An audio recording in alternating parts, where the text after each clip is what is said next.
Today is July the 30th, not 30th, the 20th. July the 20th, 2013. And what we have here is a old Eico HF32. It's a mono amp. It is seriously ugly right here on this side. Yeah, I think you're able to see that. I guess it was laying on that side face down for a lot of years. Doesn't look like it's eaten through, so I think it could be decorated up. Kind of rusty in there. The lights here. There's surface rust over here on the power transformer. This is the output transformer, actually quite nice. Uses 4 6BQ5 EL84s. They're all stamped with the Eico logo on them. They're made by Mullard, all 4 of them.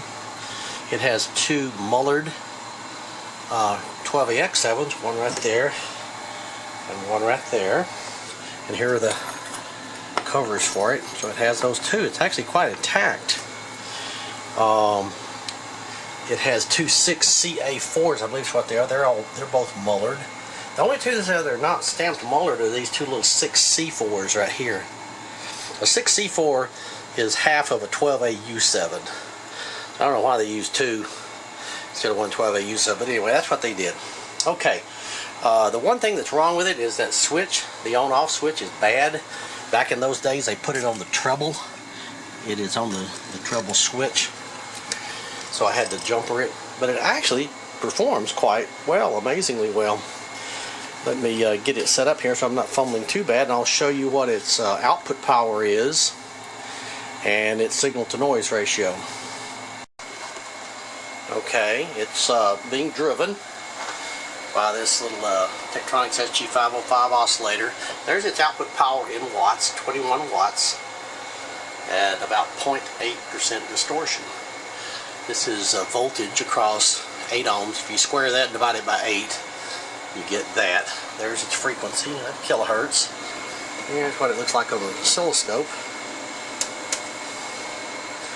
So add it over here, might be able to see it better. I'm trying to keep the glare down. Looks pretty good. That's at 21 watts, less than 1%. Not bad. Frequency, there's its harmonic profile. Okay, that's its power. Its maximum power before clipping is about right there. It's starting, you can see it starting to clip right there. There's the clipping, there's the notch distortion. And that's just under 30 watts at about 6% THD. Okay, let's measure its signal to noise. Let me stop. Okay, now we're running its signal to noise ratio. This old HP80 903 works very well for that. Here's the frequency we're testing it at, and here's the signal to noise ratio right here at 56 dB. What this thing does is if you actually read the book, and the description is it puts a tone onto it and it listens and measures it, and then it shuts the tone off and it listens and measures it. So that's how it's comparing the signal level to the noise level. It's about 60 dB. You can see it jumping around in frequency. These are pretty meaningless because they don't have time to settle down. But the only one that's really meaningful to these, it's at 1 kilohertz, and there's the signal to noise ratio. Now you can start increasing the output right here. Watch this. I'll show you. See how I'm increasing it. If I increase it all the way up to somewhere up in clipping range, there it is. See, it's starting to clip. Let's see what it is there. It says the signal to noise ratio up there is 63 dB.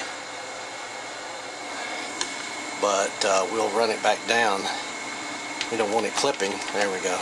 At least below clipping. And that's probably at its maximum output of, well, if you look at this thing and stare at it a minute, it seems to settle in at about 14.66 volts. If you square that and divide it by 8, you will actually get its power. Whatever that is, I'm not going to do the math right now. But anyway, it's actually working pretty darn good. It was certainly neglected for a long time, and like I say, they surely made it ugly right there. But it's got some beautiful tubes in it. I find that not uncommon around here. Is I find things that something went wrong a long time ago, probably something very simple, And it appears that all is desperately wrong with this one is the on-off switch went bad. And then he went down to one of the electronic stores and they said, "Oh, sir, we don't have those anymore. We're going to have to order that one from, I don't know." Anyway, so he said, "I guess I'll put it aside for a while." 30 years later, here it is. That's the way it works. That's kind of the way it works around here in El Paso. I guess it works that way everywhere. The good thing about it is, unless the darn thing's laying in water, our humidity is so low around here, nothing rusts. Now this one will bite you because it only has a 2-prong plug. And if you touch this thing in something grounded, it does have a little bit of a bite to it. So I hope you enjoy these old videos.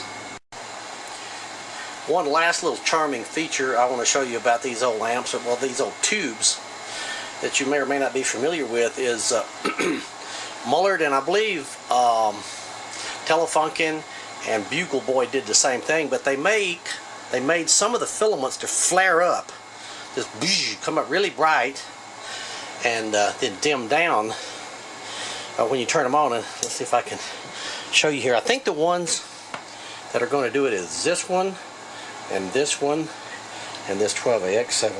So watch these guys. It's kind of fun to watch them flare up. Well, that may be a little bit too much in the dark. Yeah, right there. Gotta keep the camera real steady. You know, watch just when I plug it in. Yeah.